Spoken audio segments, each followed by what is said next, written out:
गसाइगाव पुलिसा गोबां बिबांनि गांजाजों लोगोसे सानै फालांगिरि हमदों।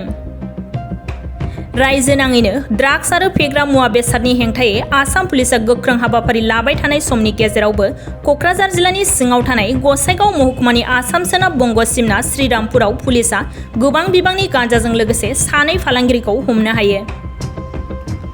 मिथिनो मोननाय बायदिब्ला मोनसे संगालि सुलुंनि बिथायाव गसाइगाव महकुमा पुलिस बिबानगिरि हिरेन कुमार देखानि दैदेननायाव दिनै सोरांसि बुब्लियाव सिग्रोमनाय हाबाफारि लानायनि गेजेरजों गोबां बिबांनि गांजाखौ हमनो हायो।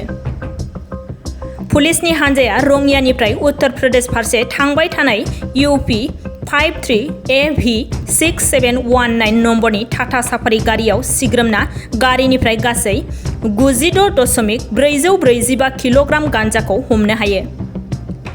लोगोसे उत्तर प्रदेशनि थागिरि सानै गांजा फालांगिरि सौरभ प्रसाद संह आरो दीपु कुमारखौ बे जाथायजों लोब्बा थानायनि अजदजों पुलिसा खायो।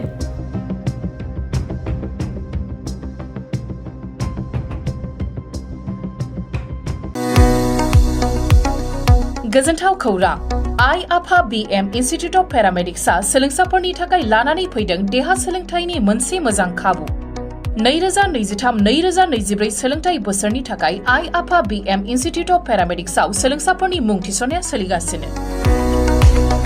कक्राझार सोहोरनि JD रोड गोजोनपुरी गांजेमा बाजारनि उल्था फारसे साखाथियाव थानाय आइ आफा BM इन्स्टिट्युट अफ पेरामेडिक्स सोलोंथाइ फसंथानाव सोलोंथाइ लानायनि गेजेरजों सोलोंसाफोरा साख्रि मोननायनि खाबुखौ खालामनानै लानो हागोन।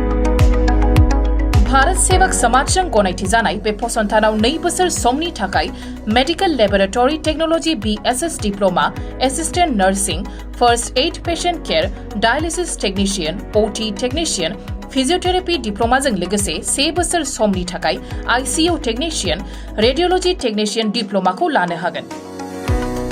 बेफोर डिप्लोमाखौ आबुङै सोलोंथाइ लानायनि गेजेरजों सोलोंसाफोरा गोरलै राहाजों साख्रि लानायनि खाबु मोनगोन। गोसो गुदुं सोलोंसाफोरा रोखायै मिथिनो थाखाय 9821663110 6002559220 मबाइल नाम्बाराव फोनांजाब खालामनो हागोन, नङाब्ला कक्राझार सोहोरनि universal dental and health care सेन्टाराव फैनानै थोंजोङै खौरां लाफैनो हागोन।